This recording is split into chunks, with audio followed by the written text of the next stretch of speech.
皆さん、ナクシバンディ教団っていう名前を聞いたことがあるでしょうか？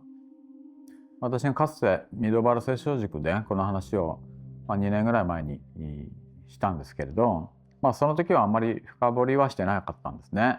でも確かにウクライナの戦争が始まって4年ちょっと前ですね。そしてイスラエルとイランの戦争が始まってですね、その前にですね、そのハマスのですねテロがあってですね、10.7 のテロがあって、そして現在に至ってるわけです。で、その 10.7 のテロの直前に私撮ってるんですけれど、その中でこのイスラエルにとってもイスラム圏にとってもイランにとってもナクシバンディ教団っていう教団が非常に重要になりますよっていうことを話してたんですよ。これ自分でもこの間見てですね、こんな話してるわと思ってそれで今日はですね、今回じゃあナクシバンディ教団とは何かってその時ですね、後で話しますって言いながら話してないので今日は話します。今日ですね、ナクシバンディの地に刻まれた終末予言ということで、このナクシバンディ教団というのは北コーカサスの北の壁ですね。北コーカサスっていうのは北の壁と呼ばれています。で、そこにですね、彼らは王の道を作ろうとしている、作ってきた、歴史的に作ってきたっていう話をですね、今日したいと思います。この人たちがナクシバンディの教団の人たちです。で、よく見ると分かるようにですね、これどこの民族の人か分かります？バラバラですよね、顔つきが。見てください。この人どこの国の人だと思いますか？これマイク持ってる人、この人も完全にアフリカ系の人ですよね。アフリカ系。この人インド系の人ですよね。こちら側の人たち見るとパキスタン系のパッキーのような感じです。この人たち見てください。パキスタン系に見えますね。で、イラン系の人もいます。で、こう見るとですね、結構いろんな人種がこのナクシバンディ教団に属しているということが分かります。これもですね、結構イスラム教の中でもナクシバンディの人たちっていうのは厳密で、誠実で清さを大切にし、そしてこのイスラムの教えをもう堅実に守っている人たちなんです。しかも戦闘的ではなく、ものすごく祈りとですね、礼拝を大事にする民なんですね。ですので、このコーカサス地域と中央アジアにこのナクシバンディの人たちがいます。で、これはですね、遠いイスラム世界の話のように思えますが、実は聖書は終末の中心的な舞台がこのコーカサスと中央アジアになるというふうに表現しています。エゼキエル書の38章39章ですね。今日皆さんにお伝えしたいのは、この地域がですね、この北コーカサスと中央アジアにわたって、あるいはトルコまでにわたって、この一帯にですね、このいるナクシバンディ教団の人たちがこの終わりの時代には非常に重要な役割を果たしていくであろうというですね、お話をお伝えしたいと思います。創世記10章を見ると、世界の民族の表、ノアの子孫ですねが書かれています。セム、ハム、ヤフェテですね。セム、ヤフェテ、ハムの歴史です。で、今日注目したいのはヤフェテの子たちです。ここにこのエゼキエルのですね、予言に出てくる登場する先祖がいます。ゴグ、マゴグ、マダイ、ヤワン、トバル、メシェク、テラス、そして3節、ゴメルの子アシュケナズ、リファテ、トガルマ。皆さん、ここが重要です。この名前をすべてエゼキエル書の38章に再登場します。つまり創世記の最初の時点で終末の地図というのはすでに配置されているということです。その分布がどこかというと、この地域なんです。コーカサス地域ですね。コーカサス地域、こっちで見た方がいいかな。このコーカサス地域ですね。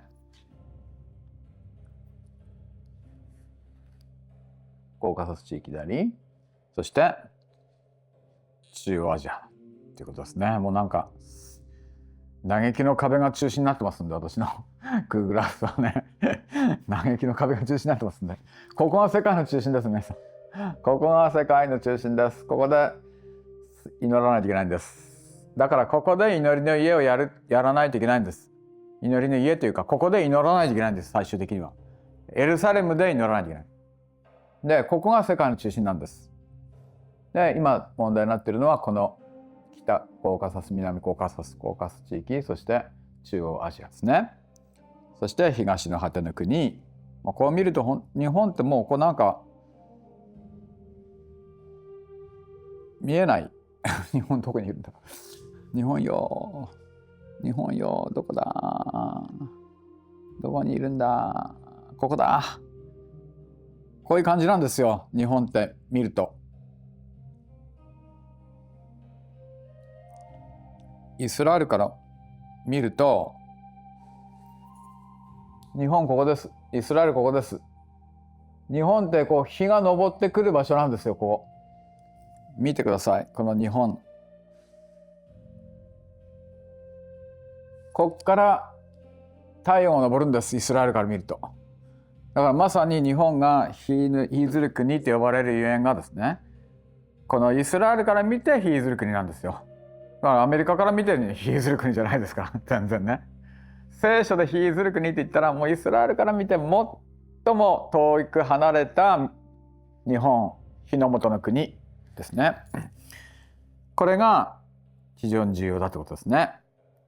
で今までこのコーカサス地域ですね、中央アジアの地域を見てきたわけです。黒海とカスピ海の周辺ですね。実はこの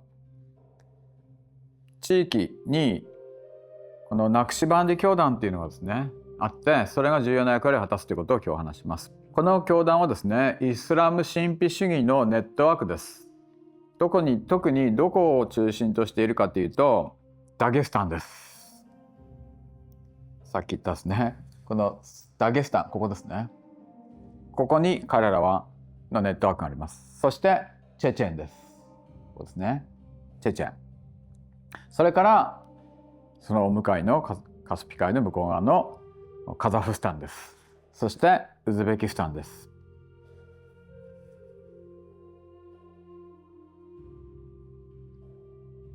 彼らのネットワークっていうのは、このダゲスタンとチェチェンとこの対岸のウズベキスタンとカザフスタンですね。そしてタジキスタン、そして実はこの中国の国境を越えて、このタジキスタンとこのアフガニスタンとこのキルギスとこの国境沿いにあるこの地域、新疆ウイグルですね。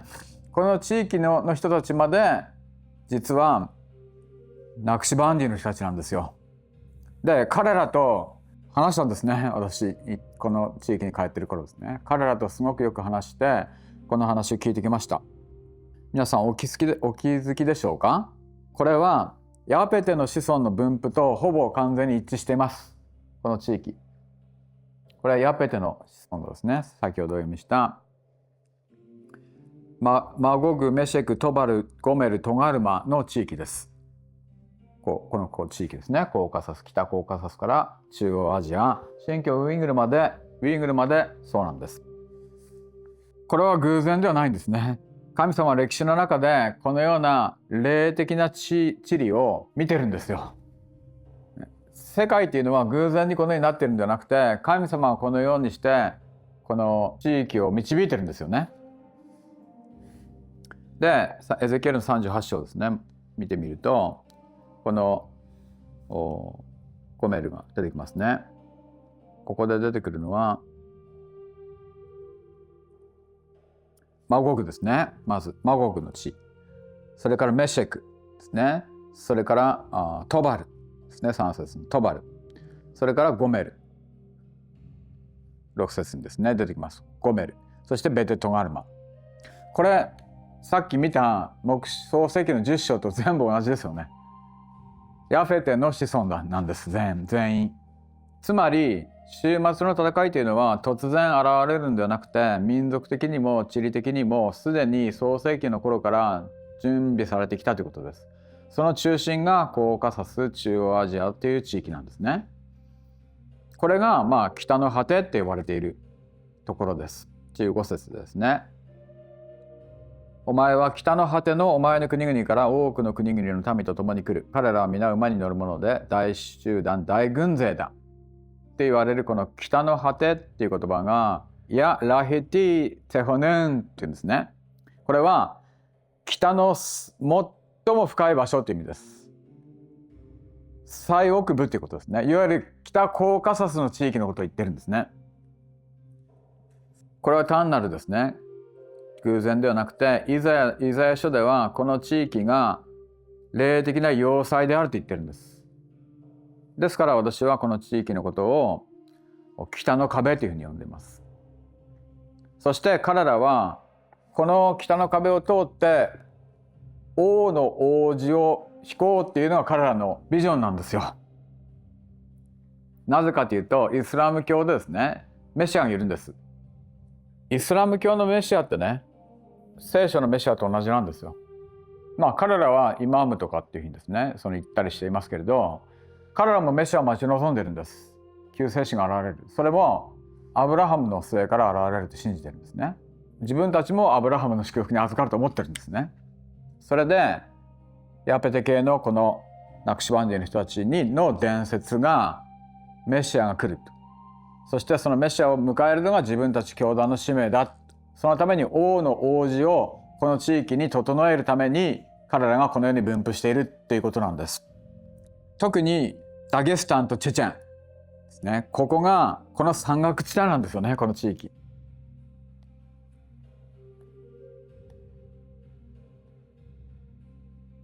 これ見えますかね。ここダゲスタンですよね。ダゲスタンともうこのザ・グレート・コーカサスって呼ばれるですね。この山岳地帯なんです。ずっとここも山岳地帯です。山ですね。でチェチェンもこれ見ると分かるんですが、これ山なんですよ。ここら辺全部山岳地帯。ここですね。この茶色くなってるものが全部山なんです。でダゲスタンもこう山ですね。ここら辺全部山です。でチェチェンもこの辺山ですよね。で山岳民族なんですね。要するに侵入不可能な北の壁と呼ばれてるんです。でもここに王の道を彼らは作っているってことですね。霊的にですよ。でこれは実はイザヤ書21章に出てくるんですよね。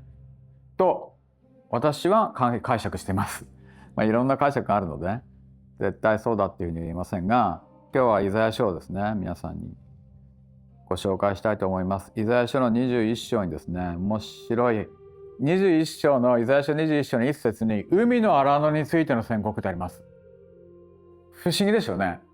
海に荒野があると思います。荒野って砂漠とかのことでしょ。海の荒野ってどういう意味ですか。海の荒野の宣告、これは砂漠の海のことを言ってるんです。つまりここにですねカラクム砂漠ってあります。あるいはキジルクム砂漠ってあるんですね。これ中央アジアのですねこっちの方ですね。さっき言ったこのカザフスタンと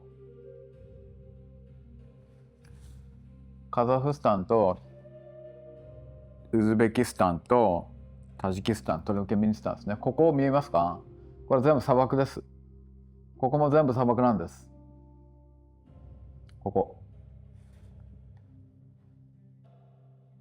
でこの地域はですねもう何にもない、これ海の砂漠と呼ばれてるんですよね。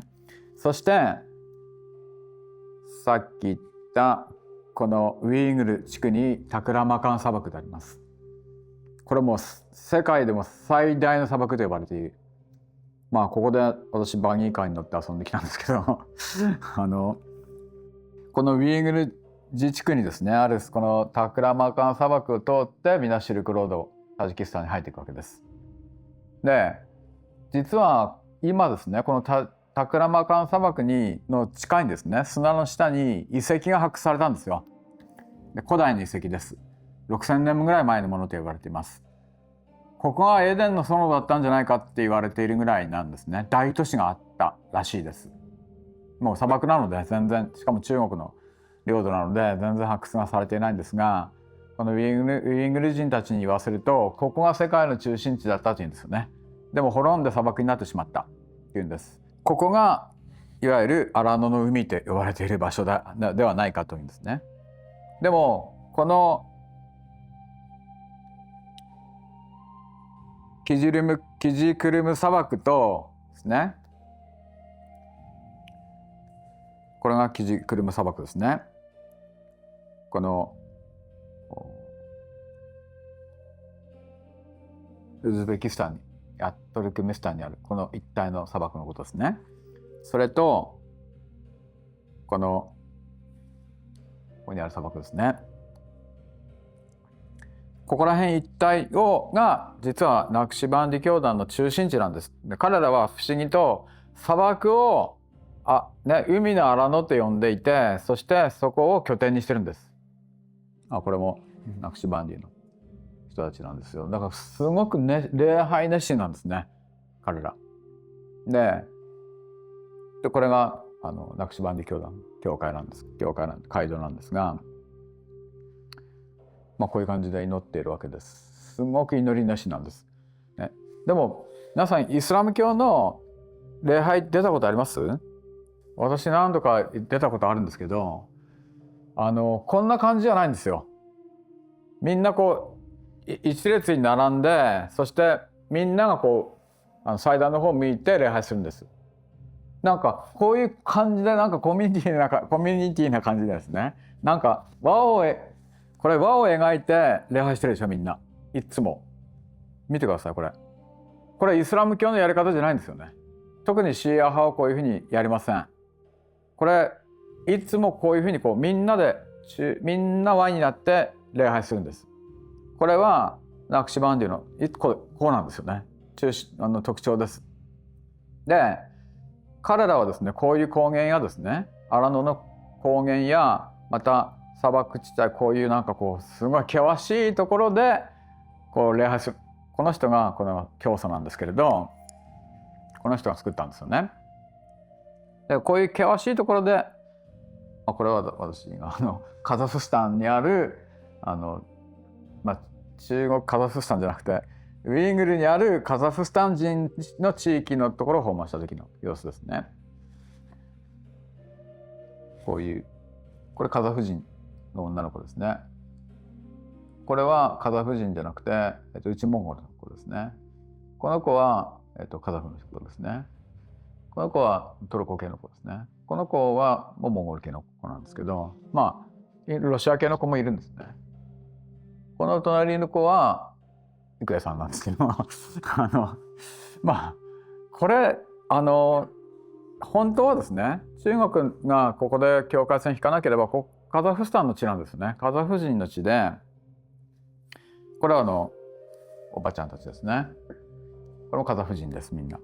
で、実はこの人たちみんなナクシバンディの人たちなんです。実はですね、あまり大きな声で言えないんですけど、大きな声で言えないっていうか、もう言っちゃってますけど、この最後にね、黙示録の第6の8がですね、ひっくり返された時に、東から来る王たちのために道が備えられるってね、表現がありますよね。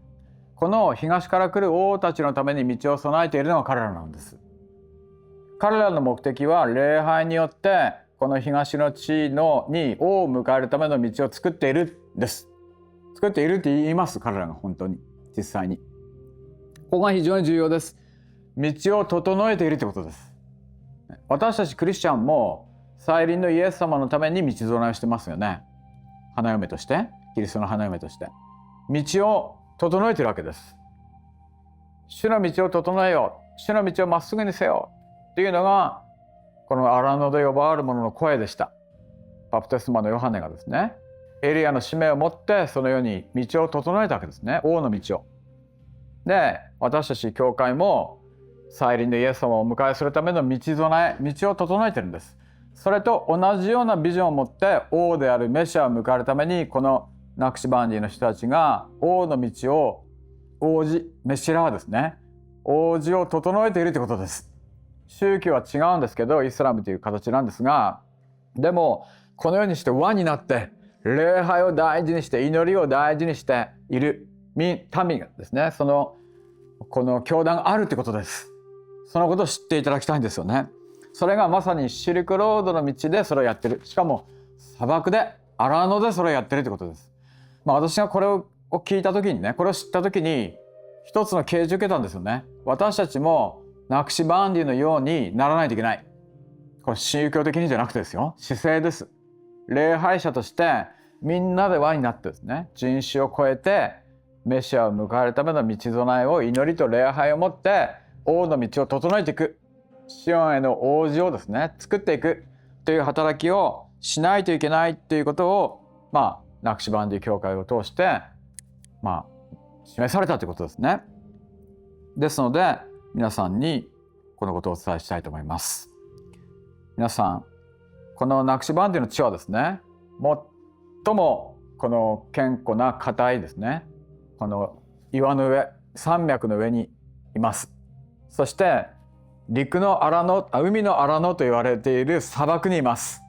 これは終わりの時代の教会がこの岩の上であるキリストの上に立つということと、そして女が大鷲の翼に乗って荒野に導かれたということと共通するんではないでしょうか。